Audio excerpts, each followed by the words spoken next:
ಎಲ್ಲರಿಗೂ ನಮಸ್ಕಾರ. ಇವತ್ತಿನ ರೆಸಿಪಿ ಮಾವಿನ ಹಣ್ಣು ಯಾರಿಗೆ ಪ್ರೀತಿ ಉಂಟು, ಅದರೊಟ್ಟಿಗೆ ಸಿಗಡಿ ಮೀನು ಯಾರಿಗೆ ಪ್ರೀತಿ ಉಂಟು ಅಂಥವರಿಗೆ ಬೇಕಾದಂಥ ಒಂದು ರೆಸಿಪಿ.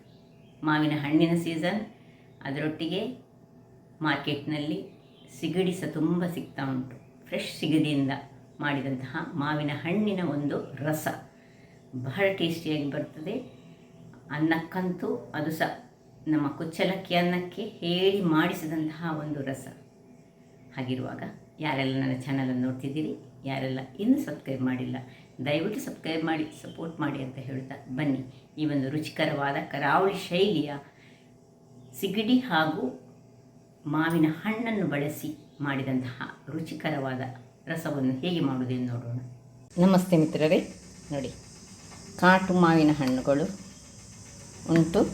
ಇಲ್ಲಿ ಒಂದು ದೊಡ್ಡ ಸೈಜಿನ ಸಿಗಡಿ ಉಂಟು, ಅಥವಾ ಈ ರೀತಿಯ ಮಾವಿನ ಹಣ್ಣು, ದೊಡ್ಡ ಮಾವಿನ ಹಣ್ಣನ್ನು, ಇದು ಸಹ ಕಾಟು ಮಾವಿನ ಹಣ್ಣುಗಳು. ಯಾವುದಾದ್ರೂ ಒಂದು ರೀತಿಯ ಮಾವಿನ ಹಣ್ಣಿನ, ಇದು ಸಹ ನಮ್ಮ ಮನೆಯಲ್ಲಿ ಆದಂತಹ ಮಾವಿನ ಹಣ್ಣು, ಇದು ಸಹ ಹಾಗೆ. ಸೊ ಯಾವುದು ಒಂದೇ ಸೈಜಿನ ಒಂದೇ ಟೈಪಿನ ಮಾವಿನ ಹಣ್ಣುಗಳಲ್ಲಿ ಮಾಡಿದರೆ ಒಳ್ಳೆಯದಾಗ್ತದೆ. ಸ್ವಲ್ಪ ಹುಳಿ ಸಿಹಿ ಇದ್ದರೆ ಬಹಳ ಒಳ್ಳೆಯದು. ಇವತ್ತಿನ ನಮ್ಮ ರೆಸಿಪಿ ಕಾಟು ಮಾವಿನ ಹಣ್ಣು ಮತ್ತು ಸಿಗಡಿಯನ್ನು ಬಳಸಿ ಮಾಡುವಂತಹ ಒಂದು ರುಚಿಕರವಾದ ಗ್ರೇವಿ. ಬಹಳ ಚೆನ್ನಾಗಿ ಬರ್ತದೆ. ಈ ಸೀಸನ್ನಲ್ಲಿ ಮಾತ್ರ ಈ ಮಾವಿನ ಹಣ್ಣು ಸಿಕ್ಕುವಾಗ, ಆ್ಯಕ್ಚುಲಿ ಸಿಗಡಿ ಸ್ವಲ್ಪ ಉಷ್ಣಾಂಶವನ್ನು ಹೊಂದಿರುವಂಥದ್ದು, ಅದನ್ನು ಬ್ಯಾಲೆನ್ಸ್ ಮಾಡಲಿಕ್ಕೆ ಈ ಒಂದು ಮಾವಿನ ಕಾಯಿ ಅಂದರೆ ಮಾವಿನ ಹಣ್ಣು ಬಹಳ ಉತ್ತಮ. ಹಾಗಾದರೆ ಮೊದಲಿಗೆ ನಾವು ಇದರ ಸಿಪ್ಪೆಯನ್ನು ತೆಗೆದುಕೊಳ್ಳೋಣ ಮತ್ತು ಈ ಮಾವಿನ ಹಣ್ಣಿನ ಸಿಪ್ಪೆಯನ್ನು ತದನಂತರ ತೆಗೆದುಕೊಳ್ಳೋಣ. ಮೊದಲು ಇದನ್ನು ಸಿಪ್ಪೆಯನ್ನು ತೆಗೆದು ಕ್ಲೀನ್ ಮಾಡಿ ರೆಡಿ ಮಾಡಿ ಇಟ್ಕೊಳ್ಳೋಣ. ವೀಕ್ಷಕರೇ, ಇಲ್ಲಿ ನೋಡಿ ಸಿಗಡಿಯನ್ನು ಚೆನ್ನಾಗಿ ಕ್ಲೀನ್ ಮಾಡಿ ಎಲ್ಲ ಆಯಿತು. ನೋಡಿ, ಇದರ ನಡುವಲ್ಲಿರುವ ಆ ಕಪ್ಪಿನ ಎಳೆ ಸಹ ಎಲ್ಲ ತೆಗೆದು ರೆಡಿಯಾಗಿದೆ. ಇಲ್ಲಿ ಮಾವಿನ ಹಣ್ಣಿನ ಸಿಪ್ಪೆ ತೆಗಿಲಿಲ್ಲ. ಅದರ ಮೊದಲು ನಾವು ಮಸಾಲೆ ಹುರಿಯೋಣ. ಮಸಾಲೆಯ ನಂತರ ಮಾವಿನ ಹಣ್ಣಿನ ಸಿಪ್ಪೆಯನ್ನು ತೆಗೆದುಕೊಳ್ಳೋಣ. ಇಲ್ಲಿ ಒಂದು ಬಾಣಲೆಯನ್ನು ಇಟ್ಟುಕೊಂಡಿದ್ದೇನೆ. ಅದಕ್ಕೆ ಒಂದು ಚಮಚದಷ್ಟು ಎಣ್ಣೆಯನ್ನು ಹಾಕ್ಕೊಂಡಿದ್ದೇನೆ. ಇಲ್ಲಿ ನೋಡಿ ಏನೆಲ್ಲ ಸಾಮಗ್ರಿಗಳು ಬೇಕು ಹೇಳಿದರೆ, ಇದಕ್ಕೆ ತುಂಬ ಖಾರ ಮಾಡಲಿಕ್ಕಿಲ್ಲ. ಒಂದು 5 ಬ್ಯಾಡಗಿ ಮೆಣಸಾದರೆ, ಒಂದು 4-5 ಈ ಬೆಳ್ಳುಳ್ಳಿ, 1 ಚಮಚ ಜೀರಿಗೆ, 1.5 ಚಮಚದಷ್ಟು ಕೊತ್ತಂಬರಿ ಸೊಪ್ಪು, ಸಣ್ಣ ತುಂಡು ಹುಳಿ. ಈಗ ನೀವು ನೋಡ್ಕೊಳ್ಬೇಕು, ಇದು ಹುಳಿ ಇರದಿದ್ದರೆ ಚೂರು ಹುಳಿ. ಈ ನಮ್ಮ ಮಾವಿನ ಹಣ್ಣಿನ ಹುಳಿಯ ಪ್ರಕಾರ ನಾವು ಈ ಹುಳಿಯನ್ನು ತೆಗೆದುಕೊಳ್ಬೇಕಾಗ್ತದೆ. ಒಂದು ಅರ್ಧ ಚಮಚದಷ್ಟು ಮೆಂತ್ಯ ಆದರೆ 1/4 ಚಮಚದಷ್ಟು ಈ ನಮ್ಮ ಪೆಪ್ಪರ್ಕಾರ್ನ್ಸ್, ಕರಿಮೆಣಸು. ಈಗ ಇಲ್ಲಿ ಮೊದಲಿಗೆ ಈ ಎಲ್ಲ ವಸ್ತುಗಳನ್ನು, ಬೆಳ್ಳುಳ್ಳಿಯನ್ನು ಬಿಟ್ಟು ಎಲ್ಲ ವಸ್ತುಗಳನ್ನು ಒಟ್ಟಿಗೆ ಹುರಿದುಕೊಳ್ಳೋಣ.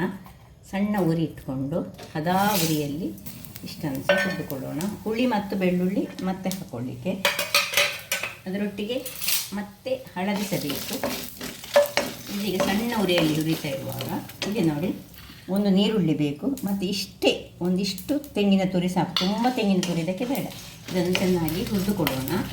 ಘಮ ಬರೋ ತನಕ ಸಣ್ಣ ಉರಿಯಲ್ಲಿ ಹುರಿದುಕೊಳ್ತಿದ್ದೇನೆ.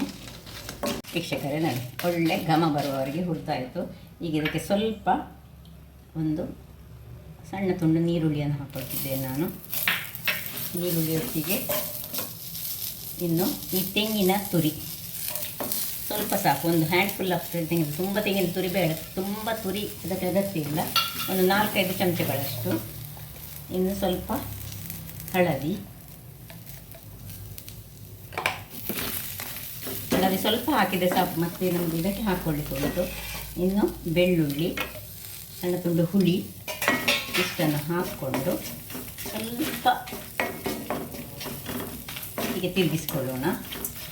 ಚೂರು ಪರಿಮಳ ಬರಬೇಕು ಯಾವುದರದ್ದು, ನಮ್ಮ ತೆಂಗಿನ ತುರಿ ಚೂರು ಪರಿಮಳ ಬರುವಾಗ ಇದನ್ನೀಗ ಆಫ್ ಮಾಡಿಕೊಂಡು ತಣ್ಣಗಾಗಲಿಕ್ಕೆ ಬಿಡೋಣ. ಇಲ್ಲಿ ತಣ್ಣಗಾಗ್ತಿರುವಾಗ ಇಲ್ಲಿ ನೋಡಿ ತೊಳೆದುಕೊಂಡಂತಹ ಈ ಕಾಟು ಮಾವಿನ ಹಣ್ಣು, ಇದರದ್ದು ಸಿಪ್ಪೆಯನ್ನು ಸುಲಿದುಕೊಳ್ಳೋಣ. ಇದೊಂದು ಬೇರೆ ಟೈಪಿನ ಸಿಹಿ ಹುಳಿ ಎರಡು ಸಹ ಮಿಶ್ರಿತವಾದಂತಹ ಒಂದು ಥರ ತೋತಾಪುರಿಯ ಹಾಗೆ ಸಹ ಉಂಟು, ಬಟ್ ಸಿಹಿ ಸಹ ಉಂಟು, ಹುಳಿ ಸಹ ಉಂಟು. ಇದೆಲ್ಲವನ್ನು ಸಿಪ್ಪೆ ತೆಗೆದು ಬೇರೆ ಬೇರೆ ಮಾಡಿಕೊಳ್ತೇನೆ. ಈ ಹಣ್ಣಲ್ಲಿ ಹೆಚ್ಚಿನ ಒಂದು ಈ ರಸ ಹೆಚ್ಚಿಲ್ಲ, ಅದರಿಂದ ನೋಡಿ ಇಷ್ಟೇ ರಸ ಸಿಕ್ಕಿದ್ದು ನಮಗೆ. ಇದೊಂದು ಬೇರೆ ಟೈಪಿನ ಒಂದು ಹಣ್ಣು, ಕಾಟು ಹಣ್ಣು, ಬಟ್ ನೋಡಿ ಸಿಪ್ಪೆಯನ್ನು ತೆಗೆದುಕೊಂಡಿದ್ದೇನೆ. ಈಗ ಇದನ್ನು ಪಕ್ಕಕ್ಕೆ ಇಟ್ಕೊಳ್ಳೋಣ. ಇಲ್ಲಿದು ಈಗ ತಣ್ಣಗಾಗಲಿಕ್ಕೆ ಇಲ್ಲಿ ಸೈಡಲ್ಲಿ ಇಟ್ಕೊಂಡಿದ್ದೇನೆ. ಇಲ್ಲೀಗ ನಾವು ಒಂದು ಮಣ್ಣಿನ ಇದನ್ನು ರೆಡಿ ಮಾಡಿ ಇಟ್ಕೊಳ್ತಿದ್ದೇನೆ. ಇದು ಬಿಸಿ ಆಗಲಿ. ವೀಕ್ಷಕರೇ ನೋಡಿ, ಒಳ್ಳೆ ಪಾತ್ರೆ ಬಿಸಿ ಆಯಿತು. ಈಗ ಇದಕ್ಕೊಂದು 3 ಸ್ಪೂನ್ನಷ್ಟು ತೆಂಗಿನ ಎಣ್ಣೆಯನ್ನು ಹಾಕ್ಕೊಳ್ತಿದ್ದೇನೆ. ತೆಂಗಿನ ಎಣ್ಣೆ ಹಾಕಿದ ಮೇಲೆ ಅದರಲ್ಲಿ ಈ ಸಣ್ಣದಾಗಿ ಹೆಚ್ಚಿಟ್ಟಂತಹ ಒಂದು ಅರ್ಧ ಈರುಳ್ಳಿಯನ್ನು ಹಾಕ್ಕೊಳ್ತಿದ್ದೇನೆ.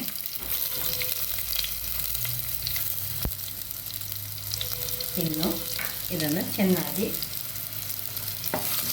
ಸ್ವಲ್ಪ ಹುರಿದುಕೊಳ್ತಿದ್ದೇನೆ. ಅದರೊಟ್ಟಿಗೆ ಒಂದು ಕರಿಬೇವಿನ ಸೊಪ್ಪು, ಒಂದು ಎಳೆಯಷ್ಟು ಕರಿಬೇವಿನ ಸೊಪ್ಪನ್ನು ಹಾಕ್ಕೊಂಡೆ.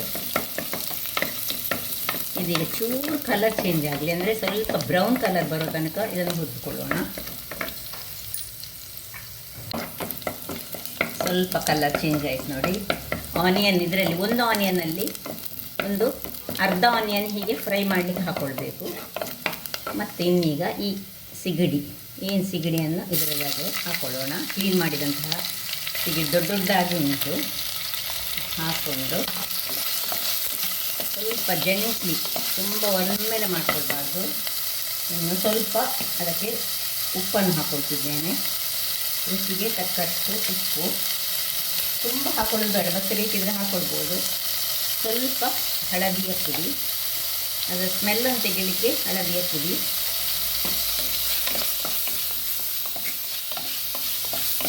ಇಷ್ಟನ್ನು ಹಾಕ್ಕೊಂಡು ಒಳ್ಳೆ ಕರ್ಲ್ ಆಗೋ ತನಕ ಸ್ವಲ್ಪ ನಿಧಾನಕ್ಕೆ ಹೀಗೆ ತಿರುಗಿಸ್ಕೊಳ್ಳೋಣ. ಎಣ್ಣೆಯಲ್ಲಿ ಅದನ್ನು ಚೂರು ಫ್ರೈ ಹಾಕ್ಕೊಳ್ಬೇಕು. ಆಮೇಲೆ ಈ ನೀರೇನುಂಟು, ನಾವು ಮಾವಿನ ಹಣ್ಣಿನ ನೀರನ್ನು ಇದಕ್ಕೆ ಹಾಕ್ಕೊಳ್ತಿದ್ದೇನೆ. ಸ್ವಲ್ಪ ಒಂದು 1/4 ಲೋಟದಷ್ಟು ನೀರನ್ನು ಹಾಕ್ಕೊಂಡು ಇದನ್ನು ಹದ ಉರಿಯಲ್ಲಿ ಮುಚ್ಚಳ ಮುಚ್ಚಿ ಬೇಯಿಸ್ಕೊಳ್ಳೋಣ.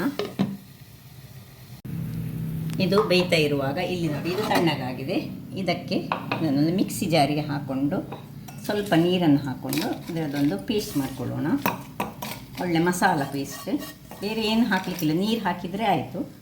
ಬೇಕಿದ್ರೆ ಒಂದು ಸಣ್ಣ ತುಂಡು ಶುಂಠಿಯನ್ನು ಇದಕ್ಕೆ ಈಗ ನಾನು ಸೇರಿಸ್ಕೊಳ್ತೇನೆ. ಇದಕ್ಕೆ ಒಂದು 1/4 ಇಂಚಿನಷ್ಟು ಶುಂಠಿ, ತುಂಬ ಬೇಡ, ಇಷ್ಟನ್ನು ಹಾಕಿ 1/4 ಇಂಚಿನಷ್ಟು ನೋಡಿ ಒಂದು ಸಣ್ಣ ತುಂಡು ಶುಂಠಿ ಹಾಕಿ ನೀರನ್ನು ಹಾಕಿ ಒಳ್ಳೆ ಪೇಸ್ಟ್ ಮಾಡಿ ತರ್ತೇನೆ.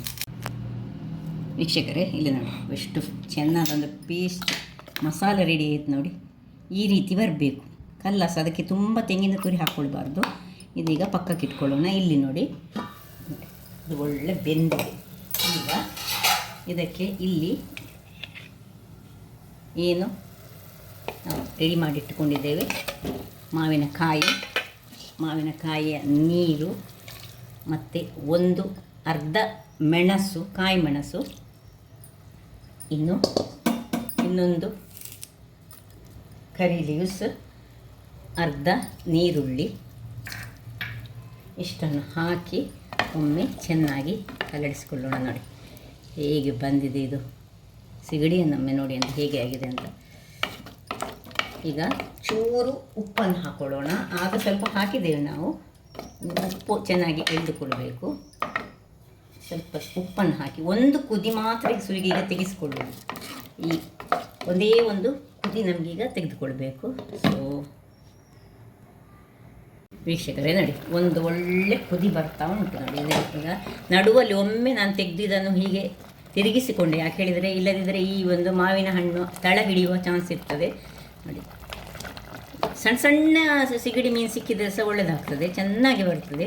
ಮಾತ್ರ ಈ ಒಂದು ಕಾಟು ಮಾವಿನ ಹಣ್ಣೆ ಆಗಬೇಕು. ಒಳ್ಳೆ ಮಾವಿನ ಹಣ್ಣಲ್ಲಿ ಇದನ್ನು ಮಾಡಿದರೆ ಅಷ್ಟು ಒಳ್ಳೆಯದಾಗಿ ಬರೋದು, ಸಿಹಿ ಸಿಹಿ ಆಗ್ತದೆ. ನಮಗೆ ಹುಳಿ ಸಿಹಿ ಮಿಶ್ರಿತವಾದಂಥ ಬೇಕು.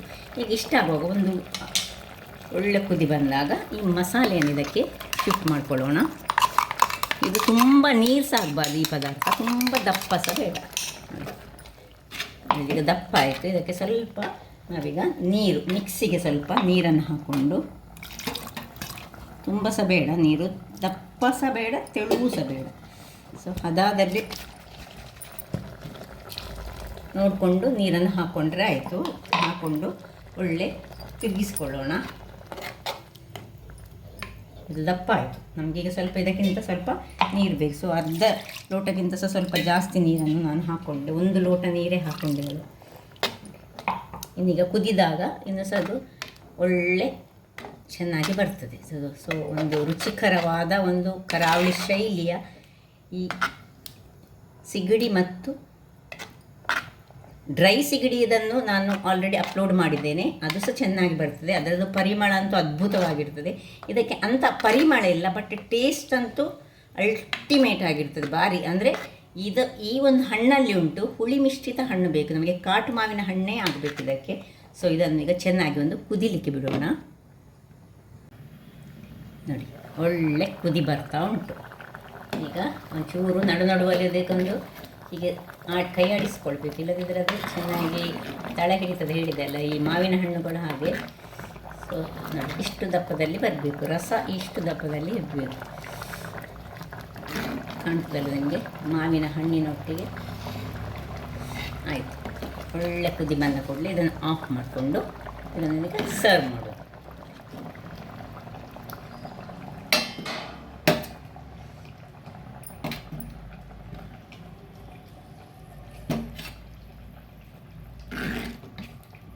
ಸಣ್ಣ ಸಿಗಡಿ ಆದರೂ ಸಹ ಏನು ತೊಂದರೆ ಇಲ್ಲ. ಸಣ್ಣ ಸಿಗಡಿ ಸಹ ಆಗ್ತದೆ, ದೊಡ್ಡ ದೊಡ್ಡ ಸಿಗಡಿಗಳಾದರೂ ಸಹ ಆಗ್ತದೆ. ಯಾವ ಸಹ ಆಗ್ತದೆ, ಎರಡೂ ಸಹ.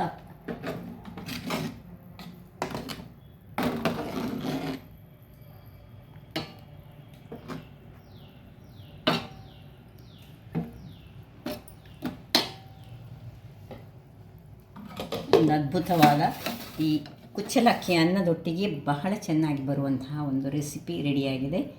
ಹಾಗಾದರೆ ನನ್ನ ಈ ಕುಕಿಂಗ್ ಚಾನಲ್ ನಿಮಗೆ ಇಷ್ಟ ಆದರೆ ಬೋಳೂರು ಸುವರ್ಣ ಚಾನಲನ್ನು ಲೈಕ್ ಮಾಡಿ, ಶೇರ್ ಮಾಡಿ ಹಾಗೂ ಸಬ್ಸ್ಕ್ರೈಬ್ ಮಾಡಿ ಹಾಗೂ ನನ್ನ ಇನ್ಸ್ಟಾಗ್ರಾಮ್ ಪೇಜನ್ನು ಫಾಲೋ ಮಾಡಿ. ಧನ್ಯವಾದಗಳು.